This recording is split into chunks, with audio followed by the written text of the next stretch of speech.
maybe less known actors, maybe actors that have been around sort of like, other small films and stuff. But the guy, interesting fact, the guy that was meant to play Hatchet Harry was Ray Winston. But I think he got like caught up in like other recording duties and whatnot, so he couldn't commit to that one, but that'd have been interesting. But the guy that does play him is very good, like, to be fair. But no doubt. They basically have to get this 25k each, well 100k in total, and Eddie's a gambler, like a degenerate gambler, but he's damn good with cards, like. He does know what he's doing, and all the three other mates of his, they all have full faith in him that he can, like, pull it off or whatever. So they give him money. It's 100 grand, isn't it? I believe it's 100 grand, 25 and then the stakes are up essentially within the card game as well. He sort of like he bets the bar, doesn't he? He bets his father's bar, who's played by Sting. Sting's in it. Like, when you look back at these movies, they're, especially even with there's big old fucking names in it, like. Oh, there's sure. Big old names. Oh, there is, But the game's rigged essentially. Barry the Baptist has got a camera in the room. He's got like a wee dials attached to the back of Hatchet's leg. Hatchet's leg. So he's good. So I know he's sitting watching. He's like, "Oh, you fucking bastard!" The Cockney. There's a character in Rock and Roller that I'm going to talk about, and I love him, and he's only in 2 scenes. That's for fun. But no, he essentially loses all the money, like. He doesn't win. The game's rigged. Hatchet then gives him a deadline of however many, I can't remember, is it a week or something he gives him to get the money? It's like a week or so. To get the money back that he owes him, because he didn't actually have enough, and Hatchet offers them the money. He doesn't have enough to call him, and then, Hatchet offers him the money, so he gets into more debt essentially.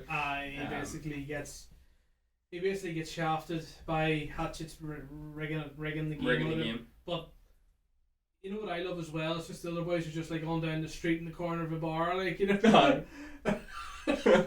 like Jason Statham's character Bacon, he goes into it and he goes like, it's like a cocktail bar they go into, so they're waiting on the game to play, and they go to a bar to drink, and he just goes, it's just a complete other narrative that's happening throughout the storyline. There's like a bit and he goes like he asks for a refreshing drink. He goes, give me something nice or whatever. Don't have any pints or something. Yeah.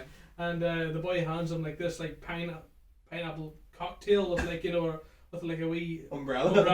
He goes, what the fuck's this? I asked him for a refreshing drink, not a fucking rainforest. And then that's when Ed comes in and he's like, nah, he's blue or whatever. So then the next day follows, like they're trying to suss out what they're doing, but then he comes up with a plan and such. But that's when you get the mix of the storyline. That's when the other mix, the guys, like, essentially these 4 guys are the main preface of the whole movie. But it's when the other characters start to tie in because you got the 2 fucking Scousers. Oh, the 2 Scousers. hired by Barry the Baptist to raid a stately home. For two antique guns. The 2 Scousers are fucking brilliant characters. Like shotguns. You mean like guns that fire shots? That's right, guns that fire shots. You must be the brains of the other. There's so many good characters in it. Underrated character in the entire show is Rory Breaker. And you literally find out later in the show that the guy that left the fucking bar that they were in on fire was because of Rory. It was him. And because he wouldn't turn the TV down. He's fucking hilarious. Rory Breaker is funny as fuck in that show. There's so many good characters in it. Like Nick the Greek. The interaction that him and Rory Breaker have in his office is fucking like when he drops the glass through the glass table. That's right. Because like Nick the Greek's kind of like pretty much a go-to guy. He's kind of like he's a well-known around the sort of not the back street, sort of like He's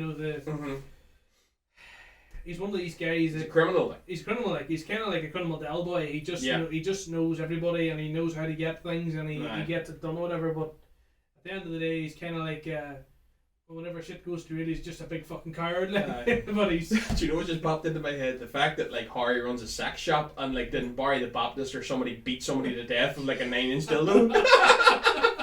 He's in. And proceeded to hack post, but they did with it. Just sort of beats the shit out of it. Oh fuck! But there's essentially like a weed robbery. Nick the Greek and his fellas decide to rob these nerds that have created a really potent skunk. They're kind of like college hippies, if you like, or whatever. They grow their own stuff in the city. And then like they've got like a guy who comes and buys off them every now and again. Blank. Oh fuck. You didn't see it. He's got like a wee scrawny voice. Do you remember the Blade? That like she's fucking stoned to the gills. Oh, and like she wakes up and cuts the fucker in with that massive machine gun. Holy fuck. The story is very much like Quentin Tarantino's. It's very intertwined. It wasn't like wasn't Rory Breaker like funding the wee gays or something? Like he was involved in it somehow. And they rob him. They rob Nick the Greek, or Nick the Greek basically essentially robs them fellas and ends up robbing Rory Breaker. And then our four main characters, Soap, Eddie, Bacon and Tom, decide to rob Nick the Greek because they know that the robbery's going down. And they're going to rob the weed, rob the money, and then pay back Hatchet Harry. Oh I. See, this is the thing, right? It's kind of like one of those things where you need to watch the film more than once because not that it's overly complex, but it's just the fact that the more times you watch it, the more you pick up on. The more you pick up on, and it's at no point can you watch it and you be confused as such. But again, it's just one of those things. The more times you watch it, the better and funnier. The more times you watch it, but you got Planks Gang. Aye, Planks Gang. You call the main guy Dog, isn't it? Aye. You got Dog. And I've just got Nick the Greek and Dog mixed up. I think they look the same. They do kind of look the same. Dog. He's Plank's boss as such. The week it's basically these guys. Plank's gang goes and robs the guys at Crow it, basically tie them up. There's a bit of a fucking shootout. Bit of a stab session as well, a bit of a craziness, Tarantino-esque sort of scenes, and they get the weed and the money. But aside to all this is where you've got the four boys who are four main characters who are hungover the next day as shit, and they're trying to sort shit out because each day goes by they're going to lose a pinky finger, according to the Baptist. So. But there's a point at the start of the film, and it's pretty much Bacon quotes it to Tom, and he's kind of like saying, shit, not exactly thick these walls.